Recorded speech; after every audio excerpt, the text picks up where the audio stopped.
Over the next few episodes of the FCPA Compliance Report, I'm going to be exploring the Monaco Memo, which was released on September 15th of 2022.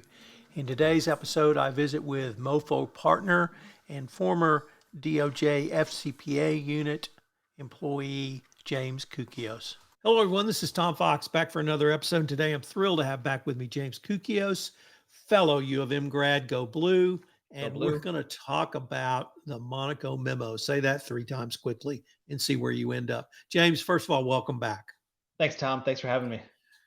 James, we had 2 major announcements last week from the Department of Justice. The first, we're going to talk about a memo from Lisa Monaco, title of Monaco Memo. I already blew it. And then a speech by Kenneth Polite on Friday. But the Monaco Memo had a lot of refinements, had some additions, and it had some changes. So maybe I could ask you to maybe step back and give an overall view of what you thought over all of that, and then we're going to go into some of the details of it.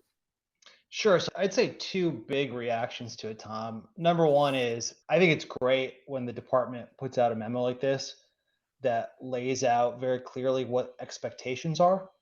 I think we've seen DOJ over its history has tried to do these things. It's been iterative. The Philip factors, for example, some earlier things like the FCPA corporate enforcement policy. And I think this is another one of those really helpful memos that sets out these are the factors that we're going to consider. And here's what the implications of those factors are going to be. Number one, I think it's fantastic that they did this.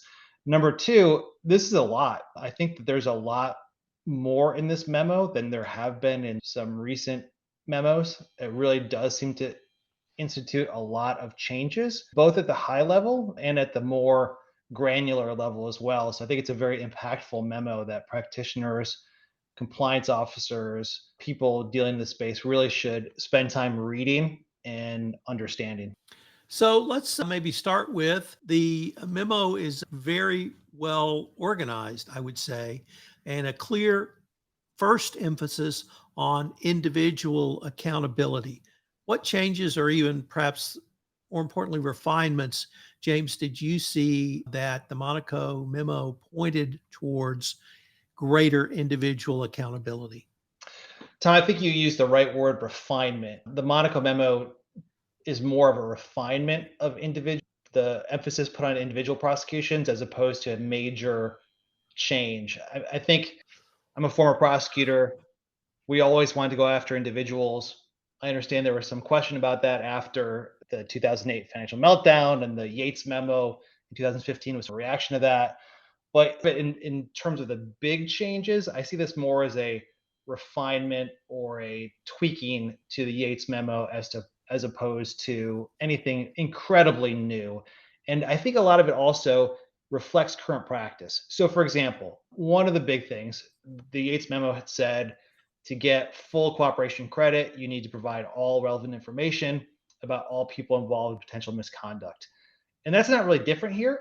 I guess the one difference in the Monaco memo is it emphasizes that information must be produced on a timely basis. And in fact, at one point, timely is underlined to show the emphasis of that. And the memo also says that cooperating companies should focus on priority evidence, which includes information and communications associated with relevant individuals during the period of misconduct. And so prosecutors then should take, when you're negotiating a resolution, prosecutors should think, did the company provide us with timely priority evidence during the investigation? To me, that's not much of a change in practice. As a prosecutor, I expected companies to do that. I expected them to provide me with evidence. We used to put in the resolutions in the FCPA space, real-time cooperation. And I remember asking once, hey boss, what does real-time mean in this instance? And it meant as the company found this information, they would provide it to DOJ. And so I think this really reinforces that practice more than changes anything. It makes a real change in direction. It's more of a making clear what expectations that already existed, making it clear to everybody that's what they are. So, for example, it can be difficult sometimes if you've already done the investigation and you come to DOJ with a packaged, this is the allegation, this is what we did, and this is what we found. Obviously, that moment you're going to provide all the information at once, presumably. If it's one of those things, though, where you report the allegation because it's so serious, but the investigation is not done yet, this can cause some issues along the line of, was I untimely in providing this information, or did I not know it? And did I then, once I found out about it, provided it to you? That was already a discussion that was going on, but the Monaco memo does put the stakes a little bit, raises the stakes somewhat, in that she makes clear that the company bears the burden of proving that it was timely and that the evidence was priority. Frankly, that's probably how it was already, but here there's no question that the company is going to have to bear the burden of showing it was timely and fulsome and priority cooperation. And I guess that means any tie goes to the government instead of to the company if there's a dispute on that. James, let me walk through this with you a little bit, because I really had some questions in terms of the change, or rather perhaps refocus on timeliness. So typically, maybe not typically is the right word, you get an allegation through your hotline. It comes in, formal report, comes into compliance, you triage it, determine you need to do preliminary investigation. You speak to the reporter, you take that to the general counsel's office, say, we may have an issue here, but we definitely need some legal investigation. General counsel, in consultation with CCO or perhaps on their own, decides we're going to investigate this internally, or we're going to pick up the phone and call MoFo and then ask for James Koukios. We're typically now at some number of days. And you get the call. They say, James, we need to speak with you tomorrow. Bring 2 or 3 associates, have passport packed. And you do. But you've still got to put an investigative plan. You've got to do some preliminary assessment to determine what the scope of your investigation is. Or is that completely incorrect? And I guess what I'm trying to suggest is, just by its own nature, an internal investigation takes time. But more importantly, in my experience, it takes time to do a competent investigation. And yes, you can immediately get information which may indicate illegal conduct, but almost never does someone just say, yes, James, I paid a bribe. It's because of your careful investigation. It's your studying of the documents. It's maybe not confronting a witness, but presenting questions to a witness, which would allow you to draw an inference that there's something potentially illegal here. And then you make a decision when to self-disclose. That, I don't want to say it's really a time-consuming procedure, but it does take some time to do it properly. And I'm concerned that process, you may just start, one person said, it's just like dropping hand grenades to catch. You don't do it, catch fish that way. You drop a line and do it very controlled, managed way. Or is that, am I just off base with that concern? No, you raise a good concern. One question is always, do you complete the investigation and then bring it to DOJ? And you're right that if that's your choice, then is there going to be an argument that you were untimely because you took 3 months, 6 months, however long it took you to do that investigation, that you did not disclose it timely? And so I think it's a good point to be raised and a fair concern. I'm thinking of other situations, though. For example, you learn that there's going to be a newspaper article that is going to come out and accuse your company of corruption, for example. In those situations, ordinarily, you go to DOJ first, even if you don't have a investigative plan yet, or nothing, you haven't put it into place yet, because you need to get ahead of that article, or there's somebody you think is going to, a whistleblower you think may go to the government. You need to get ahead of that before it happens. Or sometimes the government comes to you and says, hey, we received this allegation. Do you know anything about it? And if the answer is no, then you've got to investigate. And at that point, it's hard to say, how was I going to give you timely information at any point, because I didn't know things up front. And so when is it timely that I bring it to you? So it does create complicated timing questions and things that you'll have to probably argue with the prosecutors at some point about whether this was timely or not. And you're right, it could cause issues even for well-meaning companies if a prosecutor thinks you should have brought this to me 2 months earlier, or you should have brought this to me 3 months earlier, or 2 weeks earlier, whatever it may be. It does make potentially cooperation credit less concrete in that regard as well. But I think these discussions were happening anyway. Prosecutors were saying, why didn't you get this to us earlier? And they always want things earlier rather than later. I was one of them. That's what I wanted also. And I think one really important thing here is that the memo does talk about statute of limitations. And that is a significant consideration. Sometimes, especially FCPA cases, very well, the allegations may be several years old. It takes time, especially if you're on the government side, to get evidence from overseas. And so a lot of times there's an internal clock on these things. It's already 9 o'clock before you get these things, and you only have until 12 o'clock to bring these. If I can use a clock metaphor for it. And so there's obviously, especially in those cases, complex cases that are already a little old and allegations come in, there's already a little bit of time pressure. And I think what the DAG is saying here is you can't put us in a pickle like that. You can't put us in a bind. You need to get this stuff to us as quickly as possible so that we could take actions to preserve our ability to go after individuals. Whether that be hurrying up and getting a search warrant out now instead of waiting 6 months, or potentially an MLAT request that they could take years to get responses to. And in the meantime, you may be able to seek a tolling order in appropriate cases. But I think the point is to try to get DOJ the information as quickly as possible so that they can have effective prosecution of individuals, which oftentimes can run against time pressures. So I guess one of the things I've talked myself into is, as well as most people, that the thing I say, the three most important things about a compliance program is document. It sounds like you also need to document your decision-making process of the steps you took leading up to, certainly including your investigation, and also really at what point did you make the decision to self-disclose, so that because the burden is on the company to demonstrate that. If you have a written record, perhaps that would help mollify the prosecutor you're sitting across the table from, or demonstrate that you haven't engaged in good faith, and here were the decisions we made based upon the information we had at the time. That can be very useful to document those decisions. Yes. James, let me turn to the guidance on corporate accountability. And this is a follow-up from the Lisa Monaco speech of October 2021 that we had the opportunity to visit on extensively. And this, I think, caused more consternation in the white-collar defense bar as any other part of her speech back in October. So what did you see in this portion of the Monaco Memo that either ameliorated some of the concerns you've had or you've heard others have?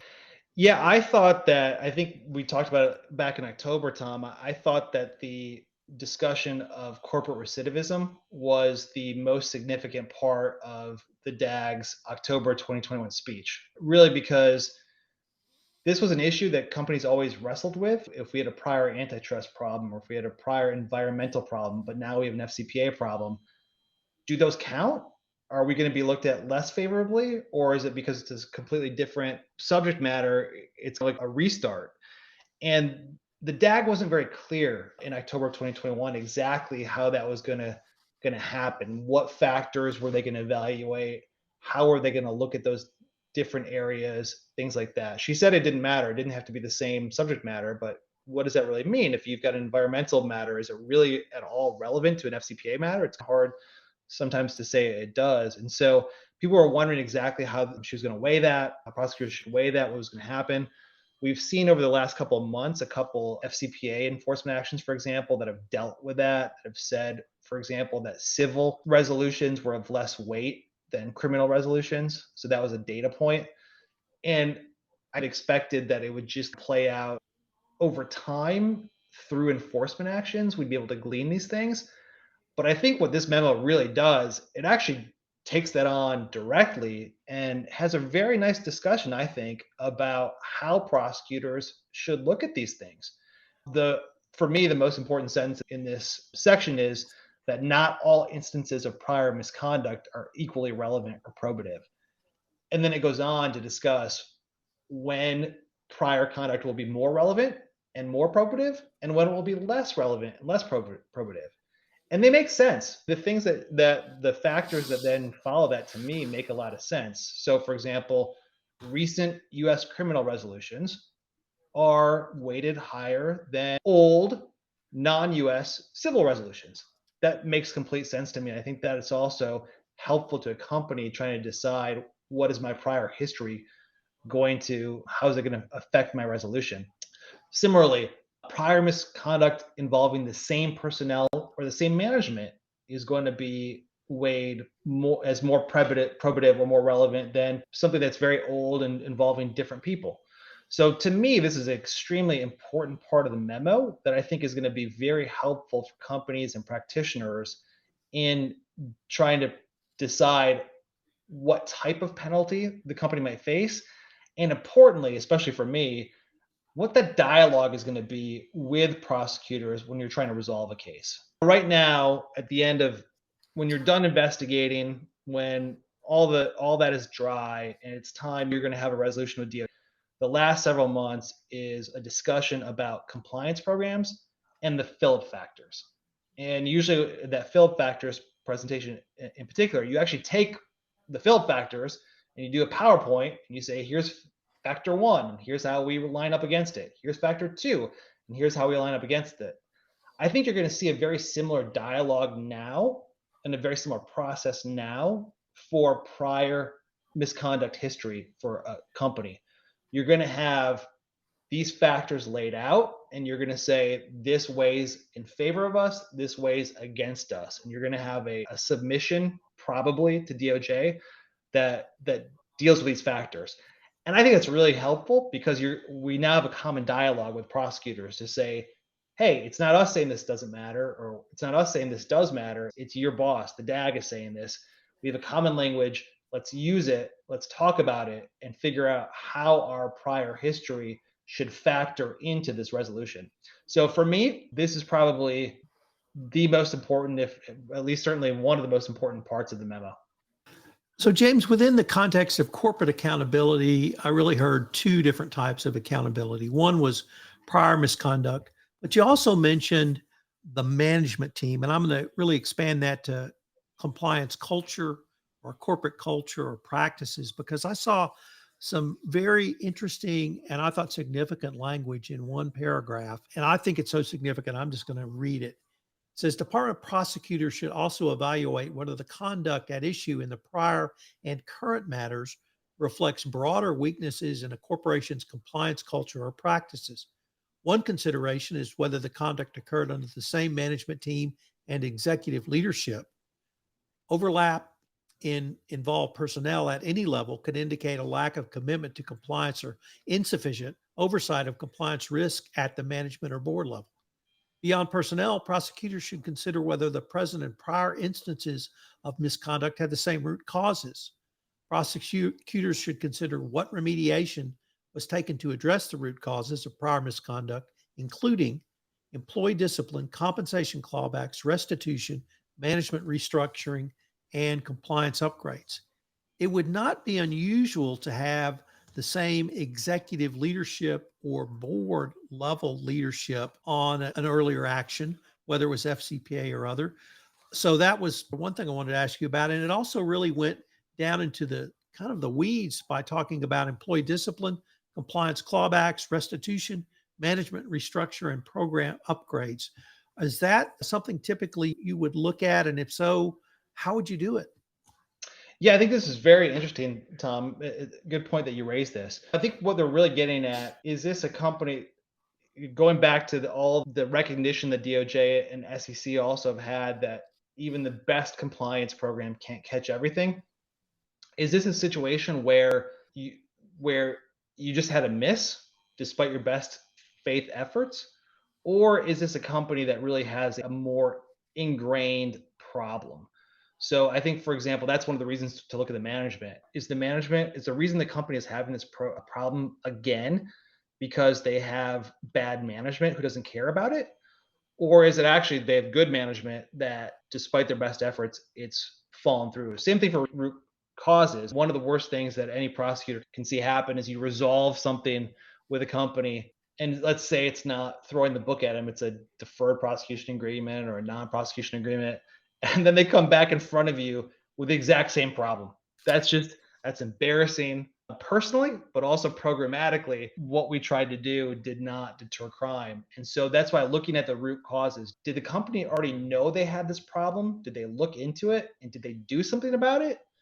And it just wasn't done right or just missed? Or did they just not care? Did they see the root cause and they just let it happen? So I think that's why they're looking at these things about Did you change the management because the management was the problem?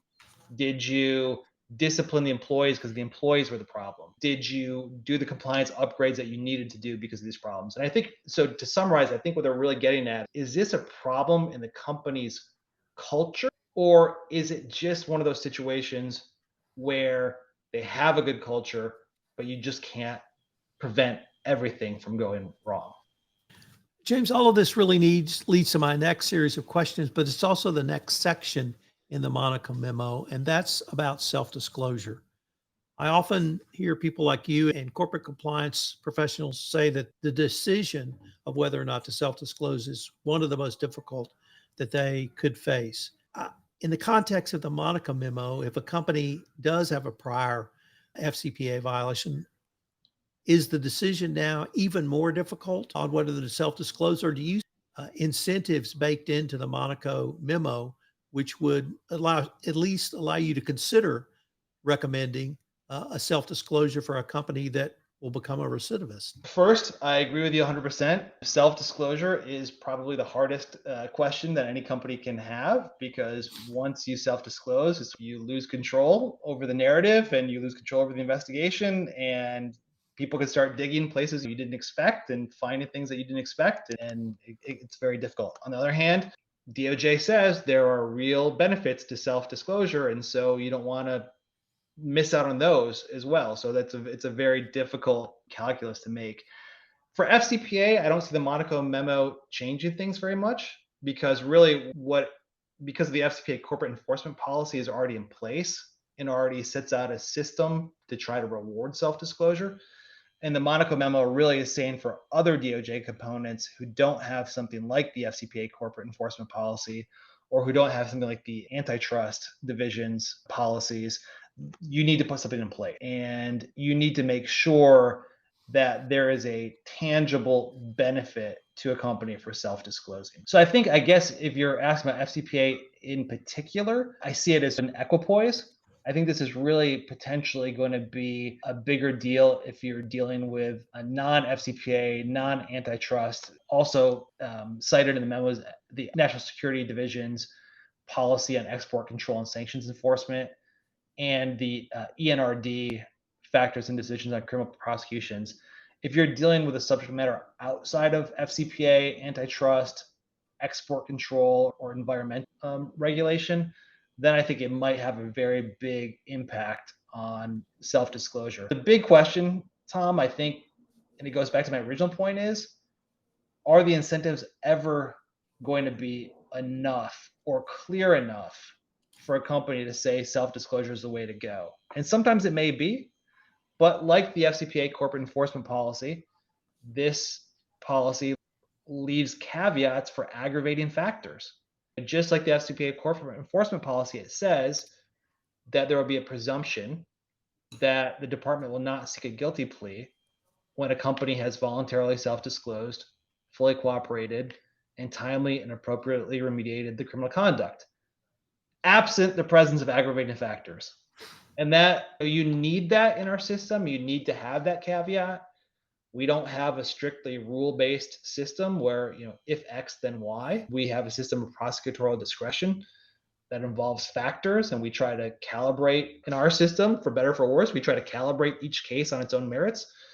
And it's a philosophical question. It's a question that I think is really just maybe impossible to answer, which is, how can you ever preserve flexibility for the Department of Justice, but also provide the kind of concrete predictability that companies want? And I don't think that the Monaco Memo really changes that too much, especially for FCPA practitioners. But the department seems to have decided that there was some benefit in having an FCPA corporate enforcement policy like approach, that even though you have to have the weighing of those flexibility versus predictability, the department seems to have said this trade-off is working pretty well in the FCPA corporate enforcement space, and we're going to need to have it for all of our components going forward. And it's a good question. I don't know if the FCPA corporate enforcement policy got it, and so I don't know if the Monaco Memo gets it right, because I know of companies who want to do the right thing, but feel like there's not enough benefit. And in fact, there's some maybe detriments from the FCPA corporate enforcement policy.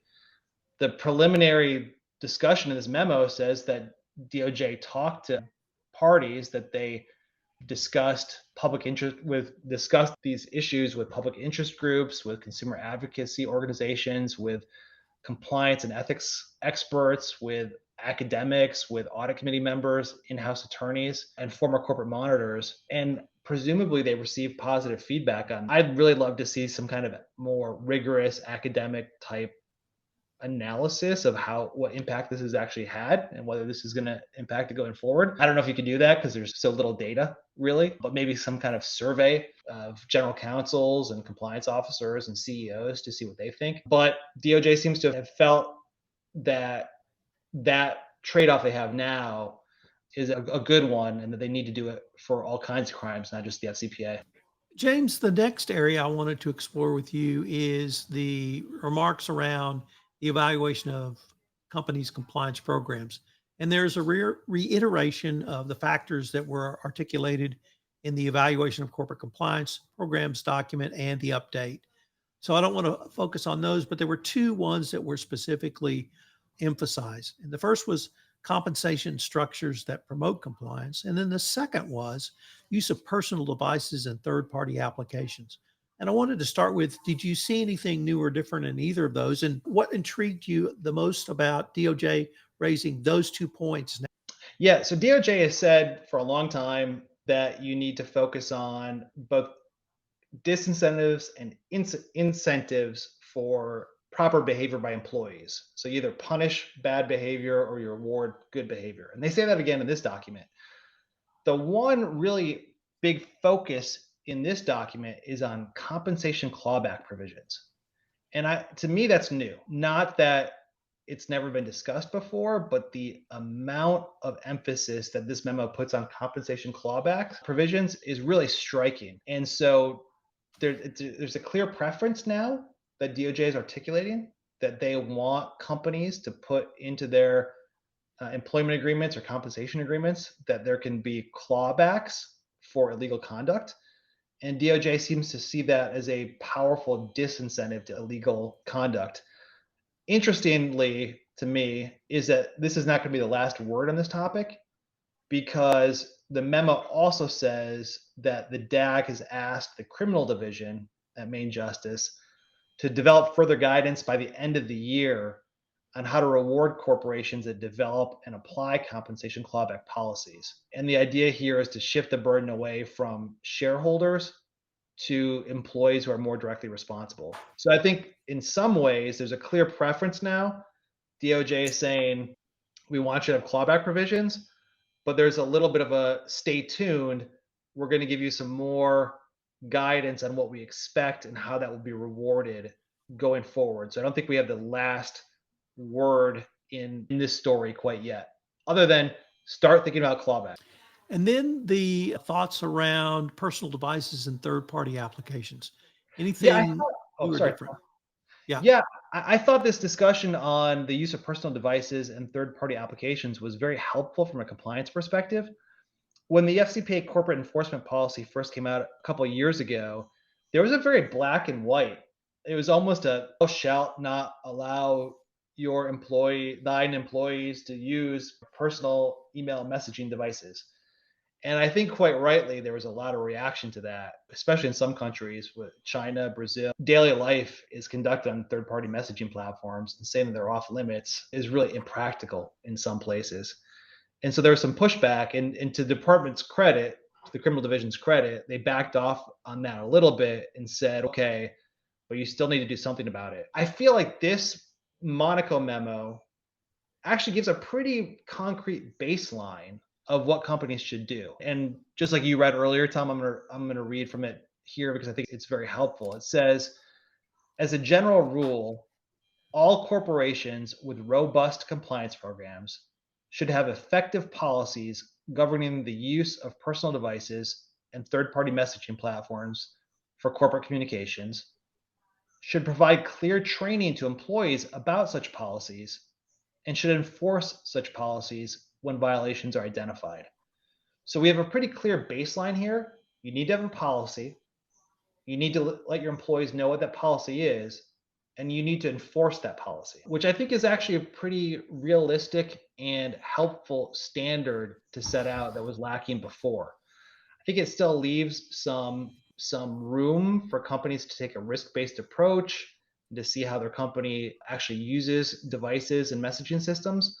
But it's a pretty clear baseline of what the compliance expectations are that I think that compliance officers can use to build off of. The one other thing that they add here is that prosecutors should also consider whether a corporation, once they've been alerted to potential misconduct, has done enough to preserve and collect data from personal devices and third-party applications. And from an investigative standpoint, that really does say, when I started, people, as a prosecutor, people had moved off, like they used to send bad emails on their company email accounts. And they realized, oh no, people can get that. So they switched over to Hotmail and Gmail and Yahoo. And we had a field day with those because people didn't realize that you could get search warrants for those. And then people realized, oh no, the government can get those too. I have to move to these other ways.